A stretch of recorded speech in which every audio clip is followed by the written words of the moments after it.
Hello everyone, আসসালামু আলাইকুম। আজকে আমরা খাবার বিষয়ক কিছু গুরুত্বপূর্ণ শব্দার্থ শিখব।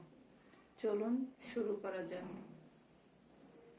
ব্রেড অর্থ রুটি।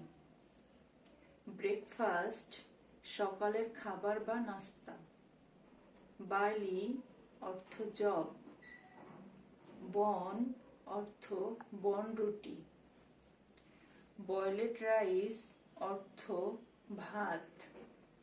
বাটার মিল্ক অর্থ ছানা। বিটেন রাইস অর্থ চিরা। বিস্কুট অর্থ বিস্কুট। বিফ অর্থ গরুর মাংস। কার্ড অর্থ দধি। কারি অর্থ তরকারি। চপ অর্থ মাংসের বড়া। কফি অর্থ কফি। চিজ অর্থ পনির। ক্রিম অর্থ দুধের সর। এগ অর্থ ডিম। ফ্লোর অর্থ ময়দা বা আটা।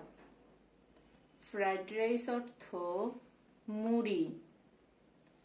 ফাউল অর্থ মুরগির মাংস।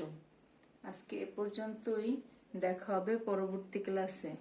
সবাই সে পর্যন্ত ভালো থাকুন, সুস্থ থাকুন। আল্লাহ হাফেজ।